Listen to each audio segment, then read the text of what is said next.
ये जो इसका है change in polarizability with change in displacement zero है, इसलिए ये वाली वाइब्रेशन रैमन इनएक्टिव है। लेकिन याद रखें आई आर में ये एक्टिव हो कैसे। आपको पता है कि आप लोग जो डाइपोल मोमेंट है वो वेक्टर क्वांटिटी, उसकी डायरेक्शन होती है पॉजिटिव टू नेगेटिव, उसकी डायरेक्शन होती है पॉजिटिव टू नेगेटिव। ये वेक्टर इस साइड पे, इस साइड पे। अब अगर ये वेक्टर अपोजिट इन डायरेक्शन होते और इक्वल इन मैग्नीट्यूड होते तो एक दूसरे को कैंसिल कर देते, लेकिन इस वेक्टर की मैग्नीट्यूड ज्यादा है, इसकी कम है, तो कुछ ना कुछ रिजल्टेंट आप लोगों के पास बनेगा।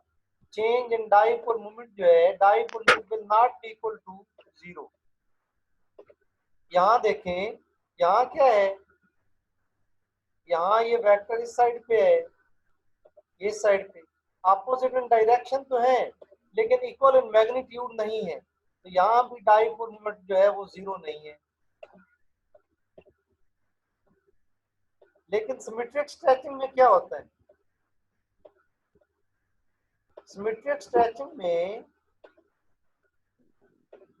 दोनों साइडों पे एक जैसा जो है वो स्ट्रेच करते हैं,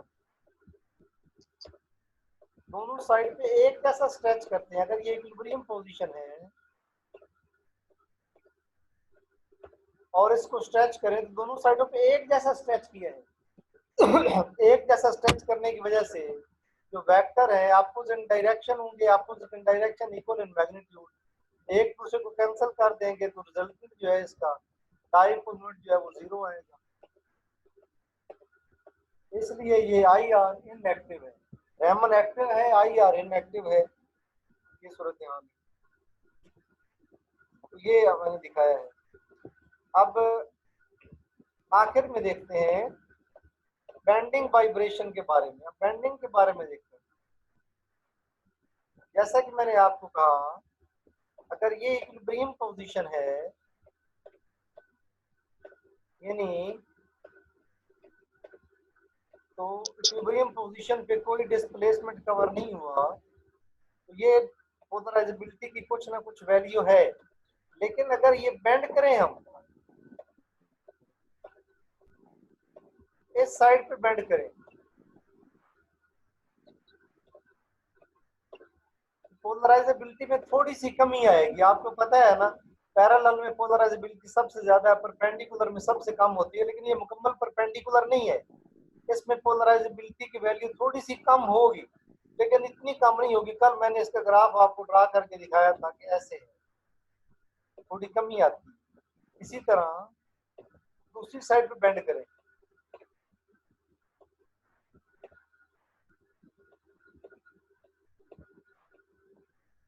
पोलराइजेबिलिटी में कुछ कमी आती है इस पोजीशन की निस्बत, लेकिन इन दोनों की पोलराइजेबिलिटी तो सेम है ना।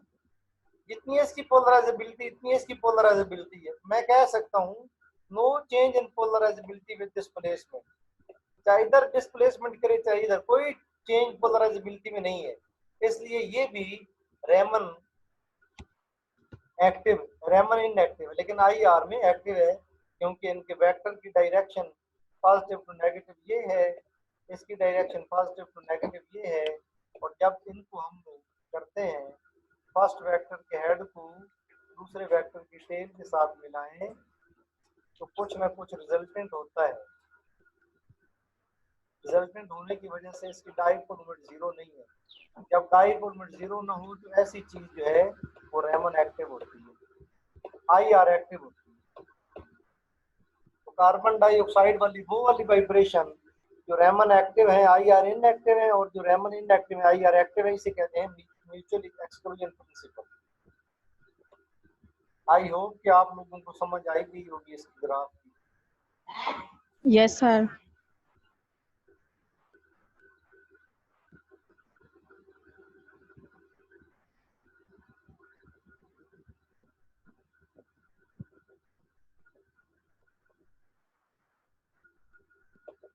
किसी का कोई क्वेश्चन तो नहीं है? No sir.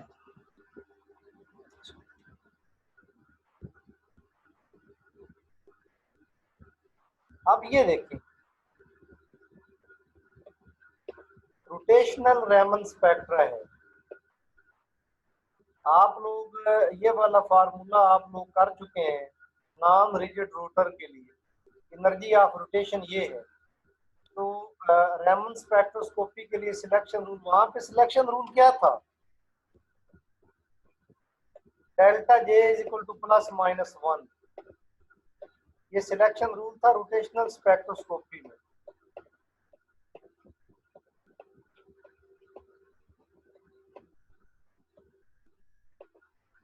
Delta J is equal to plus minus 1, यहाँ पे जो सिलेक्शन रूल है वो delta J is equal to 0 है, प्लस माइनस 2 है, ये आप लोगों ने याद रखना है। फार्मूला वही है, सिलेक्शन रूल चेंज हो गया है, delta J is equal to 0 plus minus 1। जैसे एनर्जी का फर्क कैलकुलेट करते हैं वो कैलकुलेट किया गया है, पहले इस फार्मूले में जे प्लस 2 पुट करें, इस जे की जगह जब जे प्लस 2 आ गया, इस जे की जगह पे जे प्लस 2 आ गया, माइनस फिर इसकी जगह पे जे पुट करें जो कि पहले पुट हुआ हुआ। आप लोग इसको सॉल्व करें तो एनर्जी डिफरेंस जो है वो ये आएगा दो लेवल के दरमियान।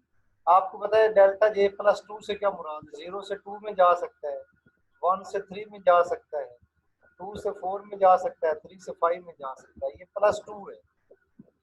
जिसमें जा रहा है वो माइनस जहां से गया है 2 minus 0 plus 2, 3 minus 1 plus 2, 4 minus 2 plus 2, 5 minus 3 plus 2।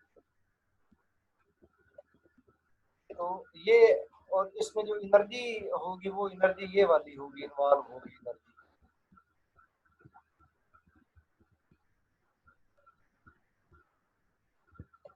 यहाँ पे ये बात बहुत इंपॉर्टेंट है, एनर्जी का जो फर्क है वो कैसे लेंगे, याद रखें। अब बड़ी इंपॉर्टेंट बात मैं आप लोगों से करने लगा हूँ, वो बात जरा सुने। आपको पता है ना कि हम लोगों ने जो ये रैमन स्कैटरिंग शुरू की है, इसका इंट्रोडक्शन आप लोगों को आता है। इसका इंट्रोडक्शन ये है, किसी खास एनर्जी की लाइट जो है जब वो डालते हैं किसी मॉलिक्यूल के ऊपर तो तीन पॉसिबिलिटीज हैं, या तो जो एनर्जी डाली है जिस फ्रीक्वेंसी के साथ उसी फ्रीक्वेंसी पे एनर्जी एमिट होगी, इसे कहते हैं रैमन स्कैट, इसे कहते हैं रेले स्कैटरिंग। और या फिर क्या होगा, जो एनर्जी हमने डाली है जब वो स्कैटर होगी तो उसकी एनर्जी ज्यादा हो जाएगी, इसे कहते हैं रैमन स्कैटरिंग, या ज्यादा होगी या कम होगी, इसे कहते हैं रैमन स्कैटरिंग।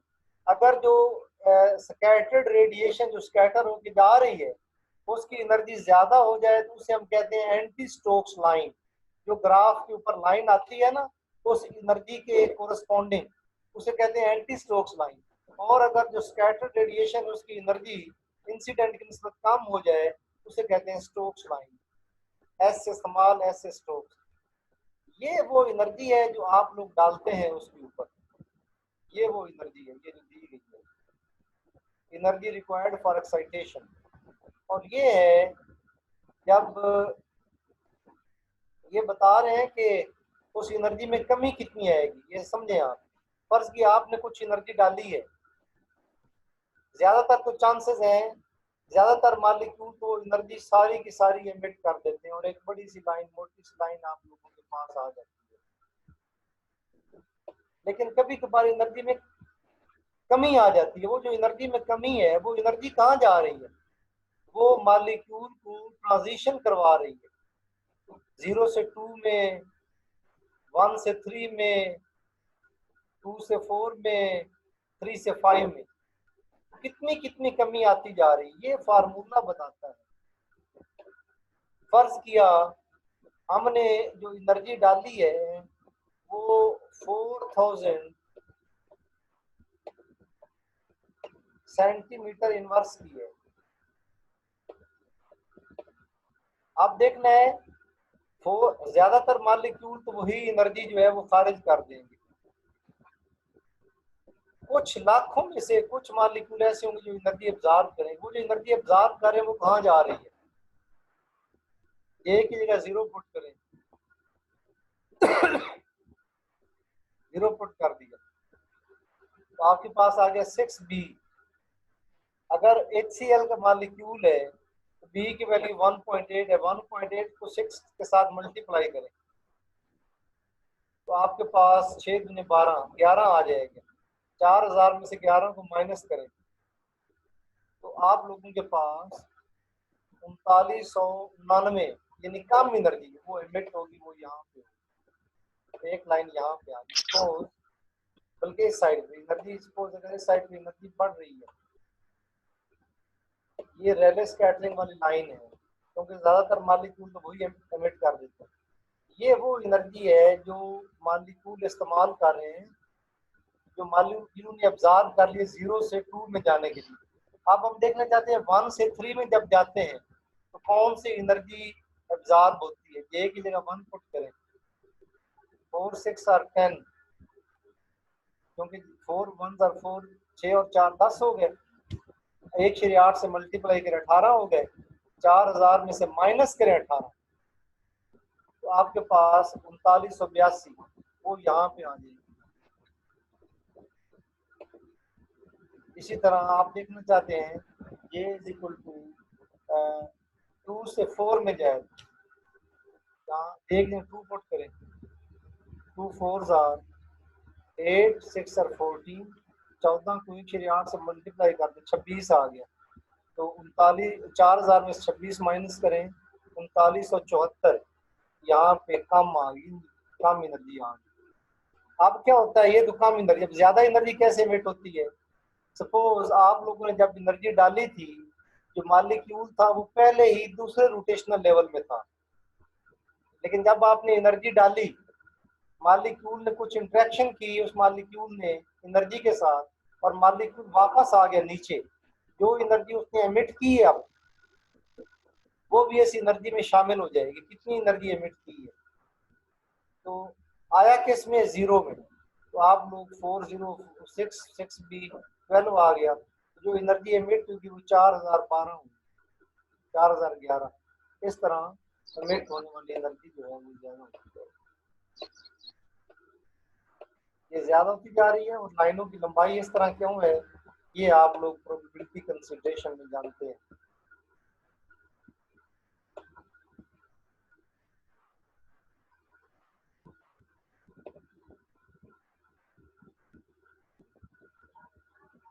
कोई क्वेश्चन आप लोगों का है तो आप लोग पूछ सकते हैं।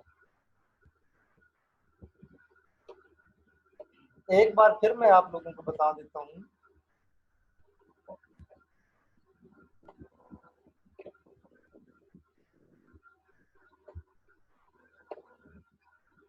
यहाँ सिलेक्शन रूल है +-2। अभी हम +2 की बात करते हैं, इसका मतलब 0 से 2, 1 से 3, 2 से 4, 3 से 5। सपोज आप लोगों ने जो एनर्जी डाली है वो 4000 सेंटीमीटर इनवर्स है।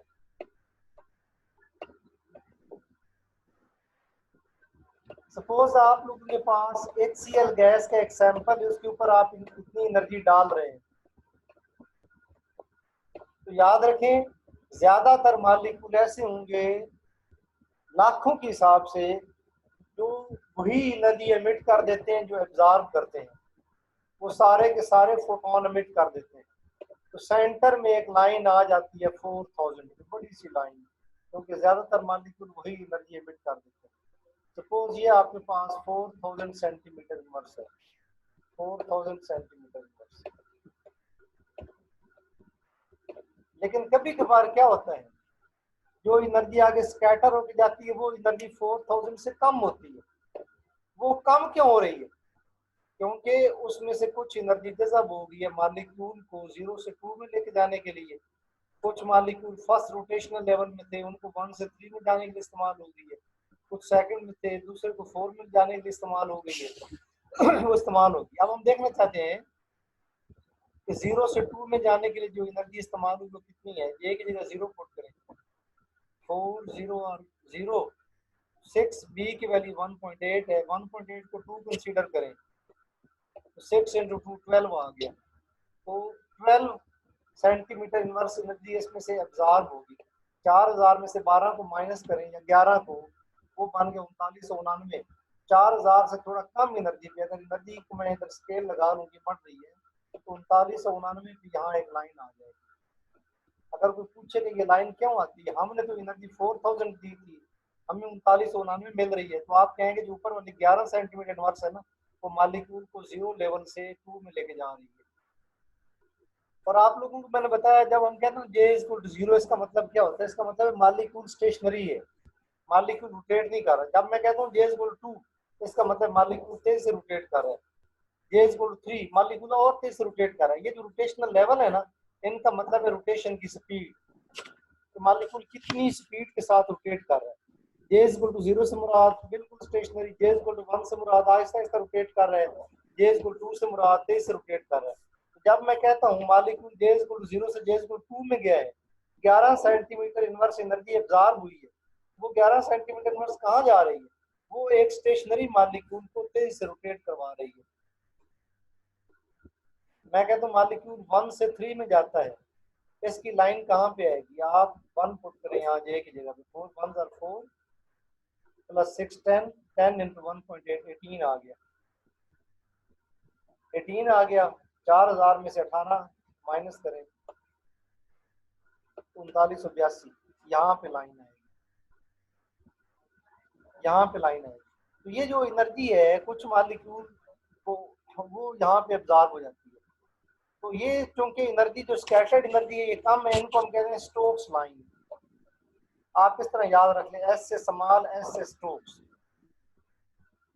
अब जो स्कैटर रेडिएशन उसकी एनर्जी ज्यादा कैसे हो सकती है उसके बारे में मैं आप लोगों को बताना चाहता हूँ। सपोज आप लोगों ने 4000 सेंटीमीटर इनवर्स की एनर्जी आपने डाली और मॉलिक्यूल दूसरे रोटेशनल लेवल में मौजूद था। जब आपने एनर्जी डाली, इस मॉलिक्यूल ने उस एनर्जी के साथ इंटरेक्ट किया दूसरे रोटेशनल लेवल में, यहाँ मॉलिक्यूल ने इस एनर्जी के साथ इंटरेक्ट किया, मॉलिक्यूल वापस आया, वो एनर्जी उसने एमिट कर दी। अब जो स्कैटर्ड एनर्जी जा रही है 4000 पीछे से आ रही थी, कुछ जब मॉलिक्यूल नीचे आया है उसने खारिज की है। क्या मतलब है? Molecule J is equal to 2 में था, जे इज इक्वल टू 0 में, इसका मतलब है मॉलिक्यूल तेज से रोटेट कर रहा था और फिर वो साकिन हो गया, उसने एनर्जी एमिट कर दी है। मैं देखना चाहता हूँ जो स्कैटर्ड एनर्जी है कितनी ज्यादा हुई है। यहाँ पे मॉलिक्यूल आ रहा है जे इज इक्वल टू 0, 0 पुट करें, 6 को 2 से मल्टीप्लाई 12, 4012, यहाँ पे लाइन आ जाएगी। इसे कहते हैं एंटी स्टोक्स लाइन। 2 से 0 में आ रहा है, इस सिलेक्शन रूल को कहते हैं delta J is equal to -2। आपको पता है जहां आता है माइनस, जहां से आता है 0 में आया है, माइनस कहां से 2 से, 0 -2 -2 आ गया। ये इस साइड पे जो स्कैटर्ड एनर्जी है वो ज्यादा होती जाएगी, इसे बोलते हैं एंटी स्टोक्स लाइन। ये क्लासिकल थ्योरी के मुताबिक रोटेशनल स्पेक्ट्रम की डिस्कशन की है हमने।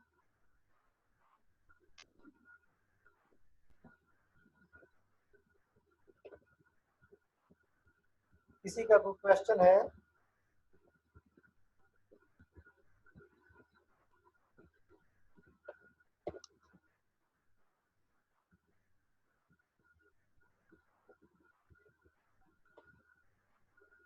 किसी का कोई क्वेश्चन?